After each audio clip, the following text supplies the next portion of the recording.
तो last episode में हमने देखा कि गॉड ऑफ डेथ र्यूक अपनी डेथ नोट को ह्यूमन वर्ल्ड में गिरा देता है और वो बुक मिलती है लाइट यागमी को, जो उस बुक को टेस्ट करता है। तो दो लोगों के मर जाने पर उसे यकीन हो जाता है कि डेथ नोट रियल है। इसके बाद र्यूक लाइट से मिलता है और उसे बताता है कि डेथ नोट उसकी है, जिसके बाद र्यूक और लाइट के बीच एक इंटरेस्टिंग कॉन्वर्सेशन चलती है। अब आगे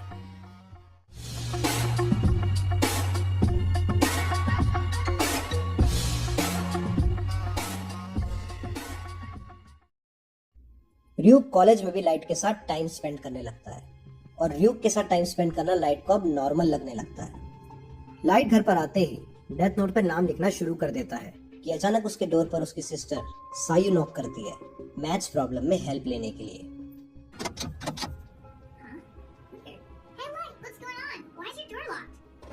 Sayu, what is it? Can you help me with my homework? Yeah, okay. Sayu room में आकर लाइट के ड्रॉर के पास बैठ जाती है जिसमें डेथ नोट रखी होती है। तभी र्यूक लाइट को बताता है कि डेथ नोट को जो भी टच कर सकेगा वो शिनिगामी से भी इंटरेक्ट कर सकेगा। ये सुनते ही लाइट गुस्सा हो जाता है और डर जाता है कि इतनी इंपॉर्टेंट डिटेल र्यूक ने उसको पहले क्यों नहीं बताई। इसके बाद पुलिस डिपार्टमेंट, FBI और कुछ अदर एजेंसीज मिलकर ये आर्ग्यूमेंट करते हैं कि सिर्फ एक वीक के अंदर क्रिमिनल्स का डेथ काउंट 52 कैसे हो सकता है, और वो भी सबके सब हार्ट अटैक से। फाइनली कॉन्फ्रेंस का रिजल्ट ये निकलता है कि केस को हैंडल करने के लिए एल को बुलाया जाएगा। If that's the case, it looks as if we'll have no choice but to bring in Al.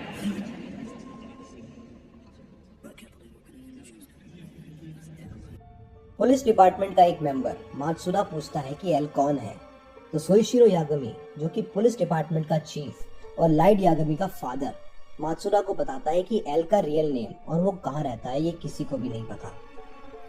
लेकिन एल ने जितने भी केसेस हैंडल किए हैं उन सभी को सॉल्व किया है और वो वर्ल्ड का बेस्ट डिटेक्टिव है।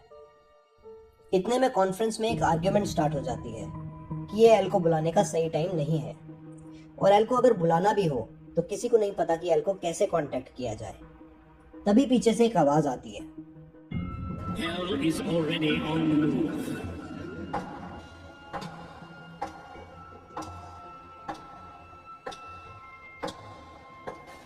Gentlemen, L has already begun his investigation into these incidents. Police chief इसके बाद इंट्रोड्यूस करता है वतारी को।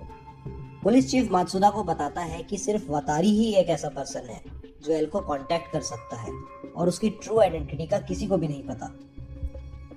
वतारी अपना लैपटॉप ऑन करता है और एल कॉन्फ्रेंस को लैपटॉप के थ्रू एड्रेस करता है और बोलता है कि हर वो ऑर्गेनाइजेशन जो ICPO को रिप्रेजेंट करती है उसे उसका सपोर्ट चाहिए, स्पेशली जापानीज टास्क फोर्स का, क्योंकि उसको शक है कि मर्डरर जापान का ही रहने वाला है। दूसरी तरफ र्यूक की लाइट को वार्न करने पर लाइट अपने ड्रॉर में डेथ नोट को छुपाने का एक ऐसा सिस्टम बनाता है कि कोई डेथ नोट को टच भी ना कर पाए। जैसे ही ज्यादा से ज्यादा क्रिमिनल्स हार्ट अटैक से मरने लगते हैं, पब्लिक इसके पीछे छुपे पर्सन को कीरा के नाम से एड्रेस करने लगती है। Kira means killer in English. In fact लोग कीरा को बहुत पसंद भी करने लगते हैं। लोग ओपनली तो कीरा को सपोर्ट नहीं करते, बट लोग अपना एप्रिसिएशन सोशल मीडिया और इंटरनेट पर शो करते हैं, जहाँ पर वो अनोनिमस रह करके कीरा को सपोर्ट करते हैं। इसके बाद ICPO का एक स्पेशल ब्रॉडकास्ट टीवी पर दिखाया जाता है।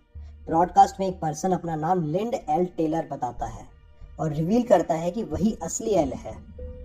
I am Lind L. Taylor, otherwise known as L. L के फर्स्ट टाइम अपना फेस रिवील करने पर सभी बहुत शॉक्ड हो जाते हैं।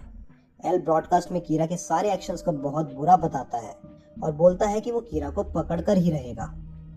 ये सुनने के बाद लाइट बहुत गुस्सा हो जाता है और वो गुस्से में एल का नाम अपनी डेथ नोट पर लिख देता है, and obviously L collapses in front of camera.